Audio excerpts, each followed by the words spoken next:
하나님의 성령을 근심하게 하지 말라. 그 안에서 너희가 구원의 날까지 인치심을 받았느니라. 너희는 모든 악독과 노함과 분냄과 떠드는 것과 비방하는 것을 모든 악의와 함께 버리고 서로 친절하게 하며 불쌍히 여기며 서로 용서하기를 하나님이 그리스도 안에서 너희를 용서하심같이 하라. 아멘. 금년에 하나님께서 저와 여러분의 모든 삶의 부흥과 회복을 주실 줄로 믿습니다. 그 전에 하나님이 하시는 일들이 있는데 저와 여러분의 삶의 내면을 치유하시고 회복하시는 일들을 행하시게 될 것입니다. 그래서 저는 2월달 한 달을 우리 하나님께서 상처나 있는 내면을 어떻게 치유할 것인가 라고 하는 말씀들을 전할 것입니다. 저는 지난주에 이어서 이번 주 상처받은 치유자, 다음 주에는 가정 안에서 하나님이 치유를 어떻게 행하실 것인가 라고 하는 말씀으로 말씀을 전하려고 합니다. 사실 상처 입은 치유자라고 하는 이 말은 제가 쓴 말이 아니라 유명한 하버드 대학 교수이면서 영성학자인 헨리 나우엔의 명저입니다. 헨리 나우엔은 그의 명저 상처 입은 치유자에서 이렇게 말합니다. 예수님을 보십시오. 예수님은 상처 입은 자입니다. 그는 사역하는 동안 내내 그는 오해를 받으셨습니다. 그는 수 없는 상처를 받았고 마지막 그의 몸은 갈기갈기 찢겼고 그는 십자가에서 죽임을 당하신 자였습니다. 상처받은 자였지만은 그는 그를 통해서 수많은 사람을 치유한 치유자였습니다. 그러므로 그는 상처받은 치유자였습니다. 그러므로 모든 그리스도인들은 상처받은 치유자로 사역해야 합니다 라고 하는 것이 그의 명저 상처받은 치유자의 핵심 내용입니다. 사실 오늘 저는 현대 사회를 가리켜서 한 단어로 말하면 분노 사회라고 명명할 수 있습니다. 미국 사회는 한 단어로 말한다면 가장 많이 나타나는 게 총기 난사 사고입니다. 이유도 없습니다. 그냥 총기 사고로 인하여 빈번하게 나타나는 게 수많은 사람이 이유도 없이 총기 사고로 인하여 죽어져 가고 있습니다. 우리나라에서 또 일본에서 나타나는 것 중에 하나가 묻지마 폭행입니다. 이유가 없습니다. 아무 상관관계도 없는데 사람을 폭행하는 자리에 나아갑니다. 그런데 그의 근저에는 분노가 도사리고 있다라고 하는 것입니다. 분노, 이 분노라고 하는 이 감정, 그 뒤에는, 그 밑바닥에는 사실은 억울함이 깔려 있는 것입니다. 억울함을 누르고 있다 보니까 그것이 어느 날 분노라고 하는 것으로 폭발되어져 가게 되어 있습니다. 그런데 이 분노라고 하는 감정이 특별한 것이, 이 분노라고 하는 감정이 잘 통제되지 않는다라고 하는 것입니다. 분노라고 하는 감정은 뇌로부터 잘 통제되지 않는다라고 하는 것입니다.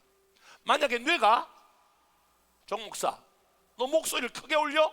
그럼 제가 목소리를 크게 올리는 겁니다. 정 목사, 너 설교 도움을 해서 오른손을 올려? 그럼 오른손을 올리는 것이 아니겠습니까? 그런데 뇌가 아무리 지시를 해도 이 분노라고 하는 이 감정은 뇌가 지시를 해도 감정이 따라가지를 않습니다. 이게 분노라고 하는 감정이 가지고 있는 특징이에요. 산불이 나면 통제가 잘 되지 않는 것처럼 분노라고 하는 감정이 뇌에서 아무리 지시를 해도 잘 통제가 되지 않는 것이 이게 위험한 요소입니다. 더더욱 이 분노라고 하는 이 감정은 파괴적이라고 하는 것에 주목해야 합니다. 이 과학 동화 월간 잡지인데 이 분노의 파괴적인 것을 미국 워싱턴 대학 심리학과 교수인 엘마 게이츠 교수가 이것을 실험했습니다. 사람이 말할 때에 말에 침이 튀기지 않습니까? 말에 파편을 튀기는 것을 연구했는데 엘마 게이츠 교수가 말할 때 평상시 말할 때에 그 말한 색깔을 조사하니까 그 색이 무색이라는 거예요. 그때 막 사랑의 감정을 섞어서 이야기할 때 그 색깔을 연구하니까 그 색깔이 분홍색이라는 거예요.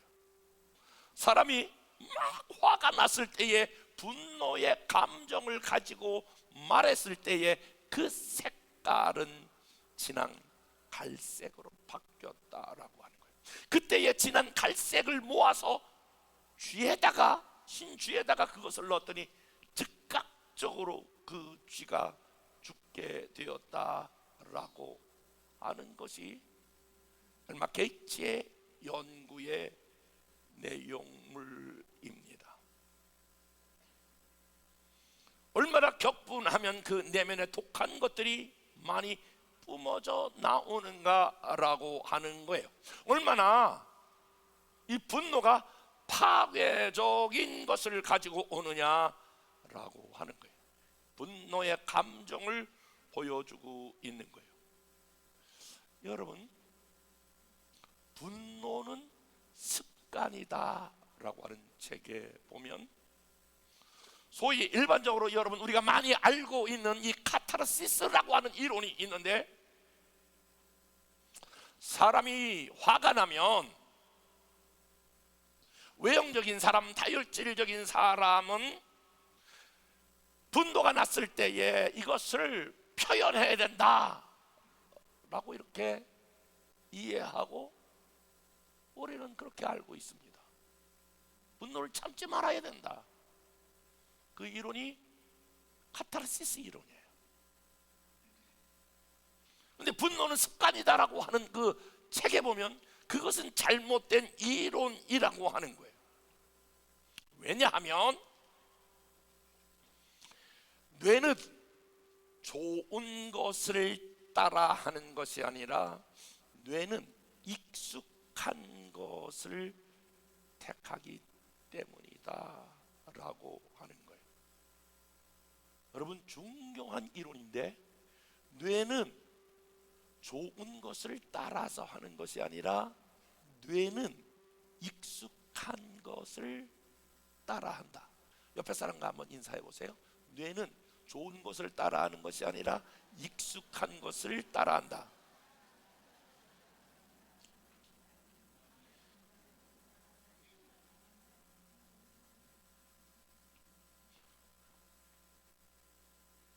무슨 말이냐면,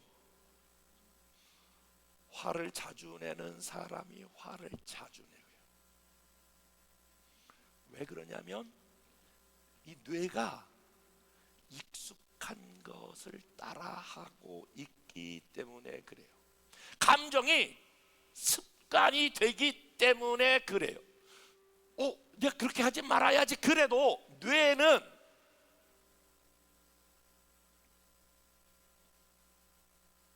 습관된 대로 행동하기 때문에 그래요.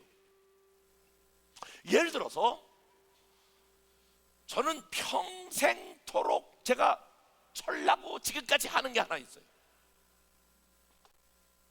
목회 시작하면서부터 지금까지 1년도 빼놓지 않고 지키는 게 하나 있어요.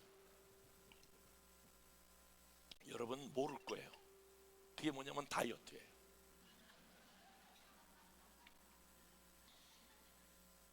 매년 1월 1일이 되면 난 다이어트 해야 되겠다, 이렇게 한 번도 결정을 안 한 해가 없어요. 근데 다 실패했어요. 통계에 의하면 98%가 실패한다는 거예요. 예를 들어서 90kg, 뭐 어떤 것이 괜찮아요. 90kg를 가지고 있는 사람이 80kg로 뺐다. 그러면 10kg를 뺐잖아요. 근데 뇌는 90kg를 기억하는 거예요. 나는 80kg를 뺐으니까 80kg를 유지하려고 그래요. 뇌는 계속해서 넌 90kg야. 빨리 라면 먹어. 빨리 통닭. 빨리 피자. 야식. 그러면서 뇌가 습관된 걸 요청하는 거야. 이걸 못 견뎌 하는 거야. 그래서 다이어트가 힘든 게 뭐냐면 요요 현상 때문에 그런 거예요. 왜 그러냐면 뇌가 기억하고 있기 때문에.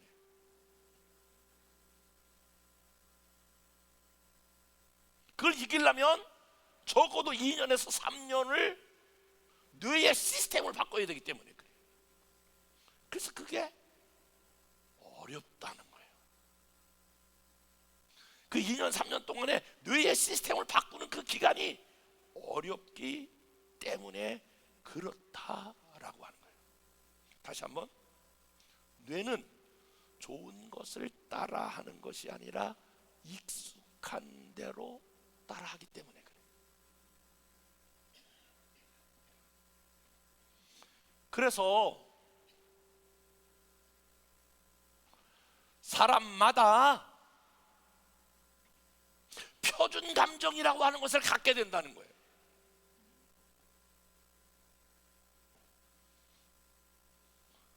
사람은 자기 마음 가운데에 자꾸 화를 내잖아요. 그러면 그 화가 그 사람의 표준 감정이 되는 거예요. 분노하는 게 표준 감정이 되는 거예요. 그 사람이 툭하면 원망하잖아요. 그러면 원망이 그 사람에게 표준 감정으로 딱 뇌에 이렇게 시스템이 장착이 되는 거예요. 그러면 그 사람은 어떤 일을 만나도 원망에 딱 자리를 잡는 거예요. 비판하잖아요. 그러면 그 사람은 모든 문제를 다 비판이라고 하는 감정으로 딱 자리를 잡는 거예요. 그 감정은 습관이다라고 하는 책에 이런 내용이 있어요. 오랜 기간 불안하게 지낸 분은 불안이 표준 감정이 되고, 행복하고 감사하게 지낸 분들은 행복과 감사가 표준 감정으로 자리를 잡습니다. 그러니까 나는 행복한 사람이야. 모든 걸 감사로 받아들이는 사람은 어떤 불행이 와도 행복과 감사가 뇌에 딱 장착이 되는 거예요. 그러니까 늘 행복과 감사한 삶으로 살아가는 거예요. 별거 아닌 것 가지고도 늘 불행하다고 생각하는 사람은 불행이 뇌에 딱 장착이 되는 거예요. 분노도 마찬가지예요. 제가 이 설교 준비를 쭉 하면서 보니까 제 동기들을 이렇게 보거든요. 40년 전에 신학교 다닐 때 제 동기들 이렇게 지금도 만나요. 똑같아. 40년 전에 신학교 다닐 때 원망했던 친구들은 지금도 원망해. 40년 전에 정부를 비판했던 사람은 지금도 여전히 비판해. 40년 전에 아무것도 아닌 거 가지고 감사하는 친구는 지금도 감사하는데 목회를 어마어마하게 크게 승리적으로 성공해.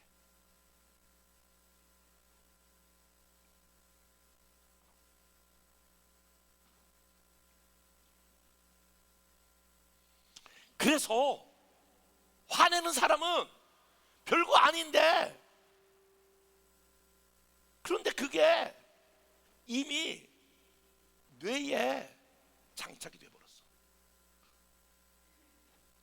따라서 해볼까요? 분노는 습관이다. 원망도 습관이다. 그래서 이게 바꿔지기가 어려운 거예요. 나 이거 하지 말아야지. 나 이쪽으로 가야 되는데 나 그렇게 살지 말아야지. 나 원망하지 말아야지. 비판하지 말아야지. 화내지 말아야지. 그렇게 생각한다고 해서 그게 바꿔지지가 않는 거예요.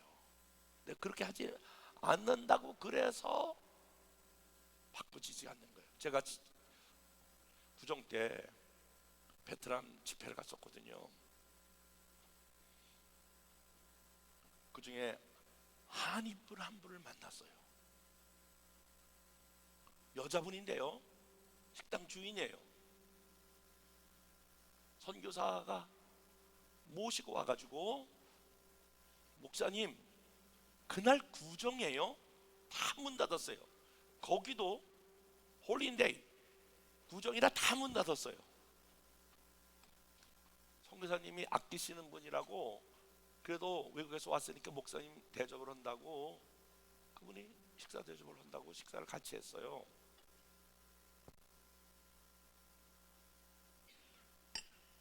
죄송해요. 자기가 첫 번째 결혼을 실패했는데 실패한 얘기를 저한테 하는 거예요. 우리 남편이 한국에 있을 때에 아주 존경받는, 그야말로 존경받는 교수였다는 거예요. 괜찮은 사람이었다는 거예요. 그런데 이런 표현을 쓸까 말까 제가 고민을 하고 올라왔어요. 일부 때는 얘기 안 했어요. 내가 영어를 찾아봤어요. 영어로 할까 말까, 영어까지 다 찾아서 여기 손바닥에 쓰고 왔어요. 손바닥에. 근데 영어를 하면은 잘 전달이 안 될 것 같아서 영어로 안 하고 그냥 그분 얘기 그대로 얘기할게요. 그게 더 전달력이 좋을 것 같아요. 우리 남편이 참 훌륭한 분입니다. 존경받는 분입니다.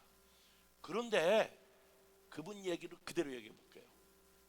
그런데 그분이, 우리 전 남편이, 그대로 해볼게. 괜찮을까? 시험 들 것 같은데. 꼭지가 돌면 미친 개입니다. 이래. 꼭지가 돌면 미친 개가 됩니다. 우리 남편이 굉장히 훌륭한 분인데 꼭지가 돌면 미친 개가 됩니다. 제가 더 이상 살 수가 없고 이혼해서 이쪽으로 왔습니다. 식당합니다. 이런 거야. 문제는 제가 그 이야기를 듣고, 그거는 그 사람만의 문제가 아니에요. 저와 여러분이 안 된다라고 하는 거예요. 이 문제가 우리 문제의 힘으로 안 된다는 거예요.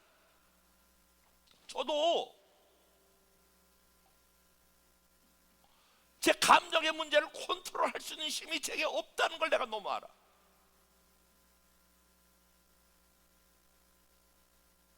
떠오르는 찬양 하나가 있었어요.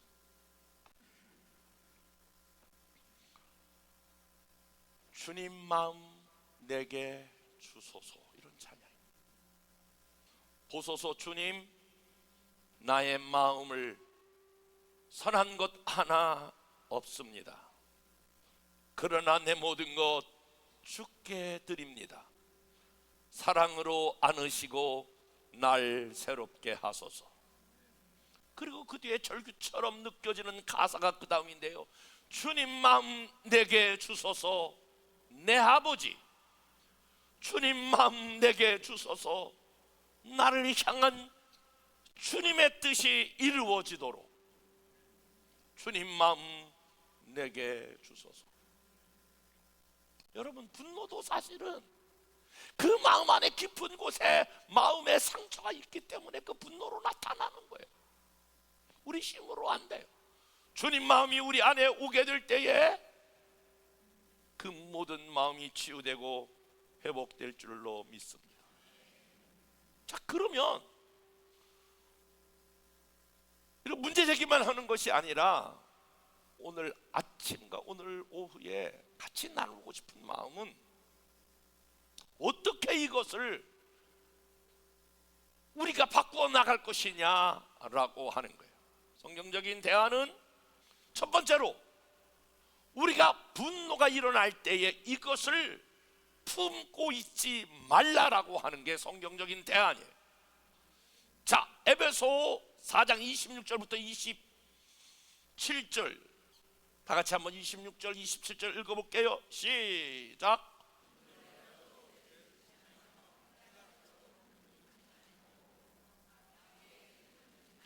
자, 여기 뒷절 보니까 마귀에게 틈을 주지 말라. 요거 다 같이 27절 말씀 읽어볼게요. 시작. 벌써 마귀에게 틈을 주지 말라 이 말씀 보니까 이게 영적이라고 하는 사실을 여러분이 잊지 말아야 돼요. 마귀에게 틈을 주지 말라. 이것은 바로 마귀에게 틈을 주면 이게 바로 영적인 문제와 해당되고 있다라고 하는 것을 말해주고 있고요. 26절을 다시 한번 보세요. 분이라고 하는 단어가 두 번 나와요. 여러분 다시 한번 읽어볼게요. 시작.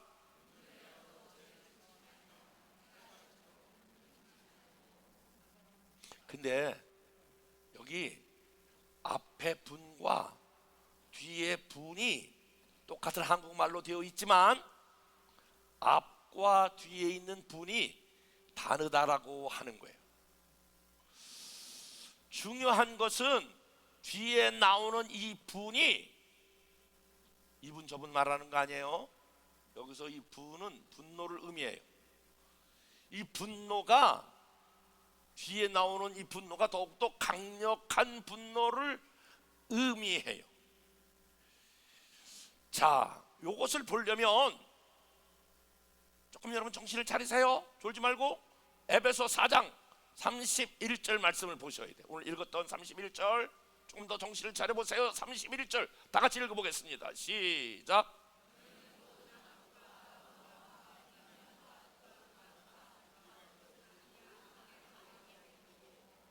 우리가 왜 이 분노를 버려야 되냐면 이 앞에 뭐가 나오냐면 악독이라고 하는 단어가 나와요. 그쵸? 뭐가 나온다고요? 너희는 모든 악독. 이 악독이라고 하는 단어가 헬라어에 보니까 피크리아라고 하는 단어인데 지나간 것에 대해서 원한을 품고 있는 강박한 마음. 저를 보세요. 이 사람과의 관계에서 나쁜 마음이 있잖아요. 저 사람 나 힘들게 했네. 저 사람이 나한테 어떻게 그럴 수 있어. 이런 나쁜 원한한 마음이 악독이에요. 나쁜 마음을 품는 거예요. 야, 저 사람 나쁜 사람이네. 어떻게 나한테 그럴 수 있어. 이런 원한 마음이 악독한 마음이에요. 그런데 이것을 그냥 나쁜 악한 마음이 들 때에 이것을 방치하게 되면 그 다음 단어 노함과 분냄. 따라서 해볼까요? 노함과 분냄. 이 노함이라고 하는 단어가 헬라어에 보니까 디모스라고 하는 단어인데 이건 일시적인 분냄이에요. 사람이 일시적으로 분낼 수 있잖아요.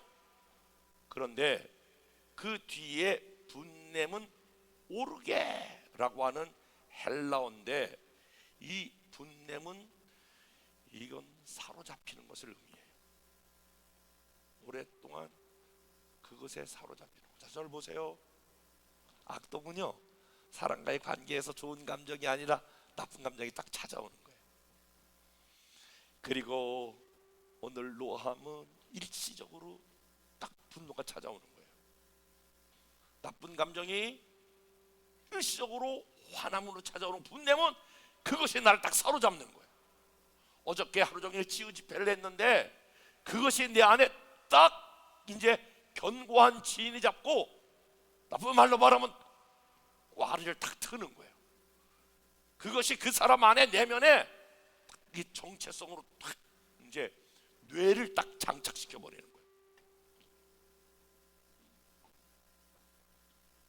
이제 뇌의 시스템, 감정의 시스템을 딱 사로잡아 버리는 거예요. 그게 분냄이에요. 그러면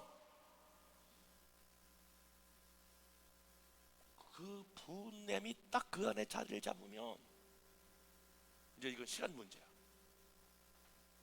어떤 게 누르면 그게 이제 묻지마 폭행이 되는 거예요. 언제든지 튀어나올 수 있는 거예요. 여러분, 그 존 오웬이 쓴 유명한 청교도인데요, 죄와 은혜의 집이라고 하는 책에 보면 뭐라고 되어 있냐면, 사람은 어느 날 갑자기라는 게 없다는 거예요. 죄가 어떤 사람의 상상력을 지배해서 이로 인하여 그의 생각의 기능이 죄의 하수인으로 전락하는 경우가 있다. 자, 보세요. 이렇게 되는 경우 뭐가 되냐면, 자, 보세요. 살인도 어느 날 갑자기 살인하는 게 아니라 살인하는 상상력, 이 분냄이 점점 미움을 키워 상상하다가 어느 날 갑자기 사람을 죽이게 되는 거예요. 이 사람의 이론에 의하면 간음도 마찬가지예요. 성적인 범죄도 어느 날 갑자기 성적인 범죄로 나타나지만 그렇지 않다는 거예요. 그걸 마음속에 점점 키워가지고 나중에는 성적인 범죄로 나타나게 되는 거예요. 분냄도 마찬가지. 미움을 키워가다가 마지막 폭발하는 거다라고 하는 거예요. 그래서 중요한 게 뭐냐면, 해결책으로 26절 다시 성경에서 이렇게 말하고 있어요. 시작. 다시 한번 시작. 그러니까 화가 날 수 있다는 거예요. 화가 날 수 있다는 건 성경을 너 화 자체를 내지 마라 이렇게 말하지 않아요. 분이 올 수 있다는 거예요. 그런데 분을 내도 죄를 짓지 말며 해가 지도록 분을 품지 말라. 이것이 뭐가 된다고요? 이것이 나중에 분냄이 되면 완전히 우리의 정서를 사로잡기 때문에 그렇다.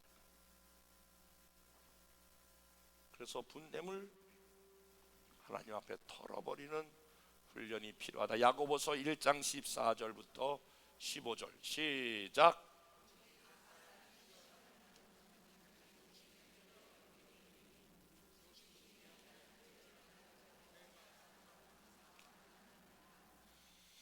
그래서 여러분, 혹시 여러분이 화가 나는 일이 있어도 빨리 하나님 앞에서 이것을 털어버리는 훈련, 빨리 하나님 앞에서 이것을 해결하는 훈련이 저와 여러분의 삶에 중요하다는 거예요.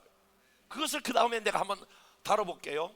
그러려면 하나님, 그것을 빨리 털어버리려면 뭐가 중요하냐면 하나님의 권위를 바로 세워야 한다는 거예요. 두 번째, 하나님의 권위를 바로 세운다는 게 뭐냐면, 창세기에 보면 아담과 하와가 범죄한 후에 하나님의 관계가 깨진 다음에 4장으로 넘어가서 가장 먼저 나오는 악한 죄악의 결과물이 어떻게 되냐면 동생을 살인하는 것으로 나타나잖아요. 가인이 동생 아벨을 죽인 후에 발단이 이렇습니다. 창세기 4장 3절 다 같이 한번 읽어볼게요. 시작.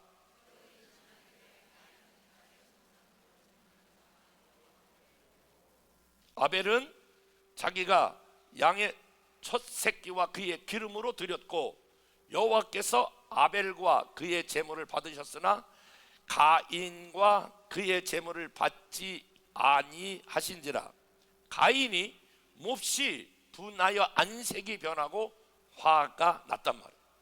자, 하나님께 제사를 드렸는데 하나님이 아벨의 제사는 받으시고 가인의 제사는 받지 않았어요.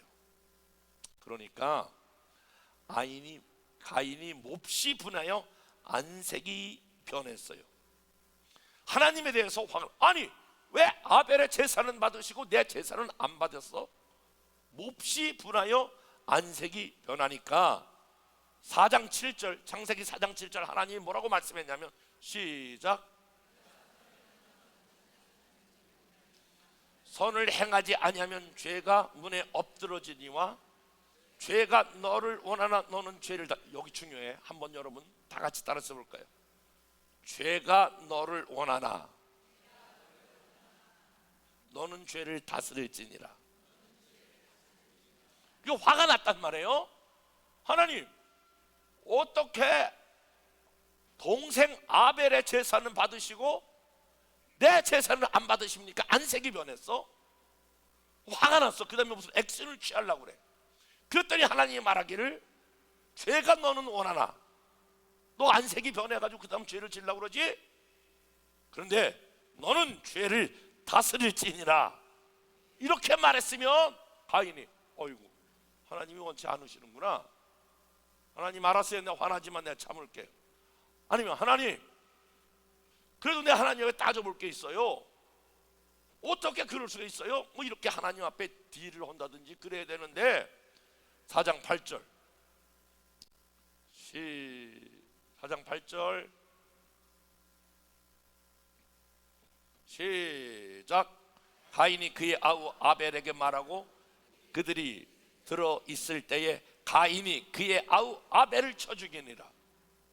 하나님 말씀이 있었음에도 불구하고 오늘 너는 죄를 다스릴지는 안색이 변한 걸 보고 하나님이 뭔가 알았어. 낌새가 있었어. 그런데 그 말을 무시하고 창세기 4장 8절 가인이 그의 아우를 쳐 죽였다라고 하는 거예요. 이 말은 하나님의 말씀, 하나님의 구원이 무시하고 자기 마음대로 행동하고 있는 그 가인을 보게 되는 거예요. 죄가 너를 원하나 너는 죄를 다스릴지니라. 여러분, 똑같은 케이스가 사울 왕에게도 일어나요. 다윗이 골리앗을 죽이고 돌아와요. 다윗이 분노가 일어나. 사울이 분노가 일어나. 사무엘상 18장 8절 다 같이 한번 읽어볼게요. 시작. 자, 사울이 불쾌하여 심히 노했다라고 하는 많은 사람들이 뭐라고 얘기하냐면, 막 다윗이 돌아오니까 많은 사람들이, 사울은 천천히요 다윗은 만만히요.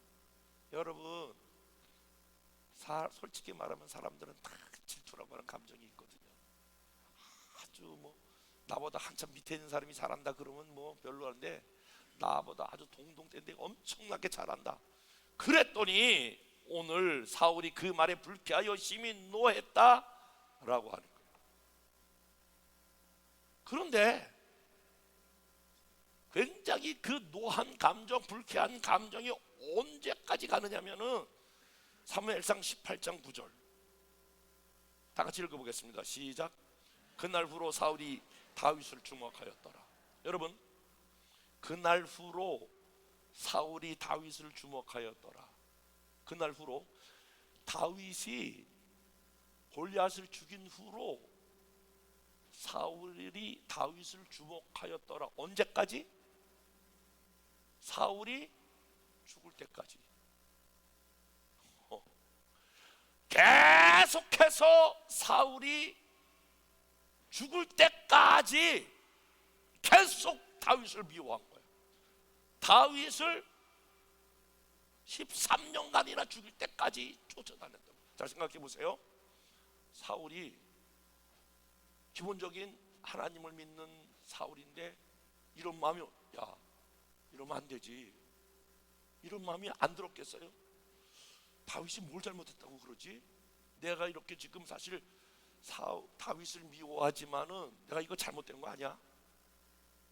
아니, 내가 지금 이렇게 미워하지만 다윗이 뭐 잘못했지? 다윗이 골리앗을 죽인 것밖에 없잖아. 이 정도는 알았을 거란 말이에요.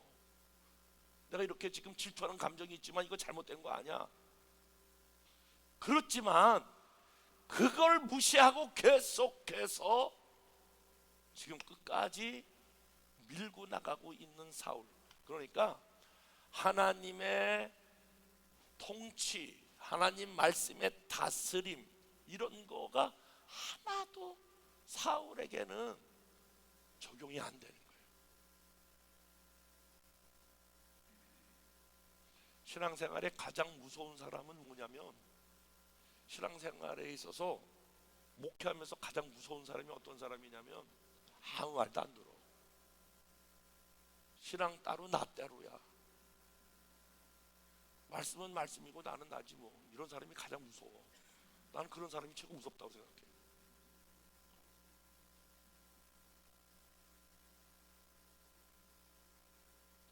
그런 사람을 가리켜서 대책이 안 쓴다고 그러는 거야. 사울이 지금 대책이 안 쓰는 거야. 하나님 따로 자기 따로야. 언제까지? 죽을 때까지 그러고 가는 거야. 그러니까 성경은 하나님이 사울을 버렸다 그렇게 되는 거야. 다윗에 봤을 때는 다윗은 얼마나 억울해. 아니, 내가 뭘 잘못했다고. 그야말로 분노가 일어날 만해. 생각해 보세요. 화가 안 나? 내가 뭘 잘못했어요, 하나님? 어린 소년 다윗, 그렇게 13년 동안이나 지금 광야에 쫓겨다녀. 내가 사울을 위하여 내가 골리앗을 죽인 것밖에 없는데 이 억울한 감정, 이 분노의 감정. 그런데 그렇게 13년 동안 광야에 쫓겨다니면서 사울을 죽일 수 있는 기회가 2번씩이나 와. 어느 날 불 속에 숨어져 있는데 사울이 군대를 이끌고 막 태양이 뜨거우니까